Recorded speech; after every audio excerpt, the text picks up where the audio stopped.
ദുൽഖറിന്റെ തമിഴ് ചിത്രം കാന്ത മറ്റന്നാൾ തിയേറ്ററിലെത്തുകയാണ്. തമിഴിലെ ആദ്യത്തെ സൂപ്പർ സ്റ്റാറായ ത്യാഗരാജ ഭാഗവതരുടെ ജീവിതകഥയെ അടിസ്ഥാനമാക്കിയാണ് ചിത്രം അണിയിച്ചൊരുക്കിയിട്ടുള്ളത്.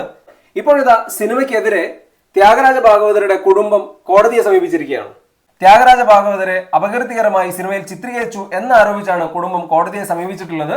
ത്യാഗരാജ ഭാഗവതരുടെ കഥ സംസാരിക്കുന്ന സിനിമയ്ക്ക് വേണ്ടി തങ്ങളുടെ പക്കൽ നിന്ന് ഔദ്യോഗികമായി അനുമതി ഒന്നും നേടിയിട്ടില്ലെന്നുകൂടെ പരാതിയിൽ പറയുന്നുണ്ട്. മദ്രാസ് ഹൈക്കോടതിയാണ് ദുൽഖറിനും റാണ ദഗുപട്ടിക്കും ഉൾപ്പെടെയുള്ള നിർമ്മാതാക്കൾക്കെതിരെ നോട്ടീസ് അയച്ചിരിക്കുന്നത്. ഈ മാസം 18-ാം തീയതിയാണ് കോടതി ഈ കേസിൽ വാദം കേൾക്കുന്നത്. സിനിമയുടെ റിലീസിനെ ഇത് ബാധിക്കില്ല എന്നാണ് അറിയാൻ കഴിഞ്ഞത്. സെൽവമണി സെൽവരാജ് സംവിധാനം ചെയ്യുന്ന കാന്ത വളരെ പ്രതീക്ഷയോടെ സിനിമാ പ്രേക്ഷകർ കാത്തിരിക്കുന്ന സിനിമയാണ്. ദുൽഖറിന്റെ കരിയറിലെ മികച്ച പ്രകടനമാവും കാന്തയിലേതെന്നുള്ള പ്രതീക്ഷ സിനിമയെക്കുറിച്ചുണ്ട്. ദുൽഖറിനോടൊപ്പം സമുദ്രകനിയും റാണ ദഗുപട്ടിയും പ്രധാന കഥാപാത്രങ്ങളായി എത്തുന്നുണ്ട്. സിനിമയിലെ ഗാനങ്ങളും ടീസറും ട്രെയിലറും ഒക്കെ പ്രേക്ഷകരുടെ പ്രതീക്ഷ ഇതിനകം തന്നെ വർദ്ധിപ്പിച്ചിട്ടുണ്ട്.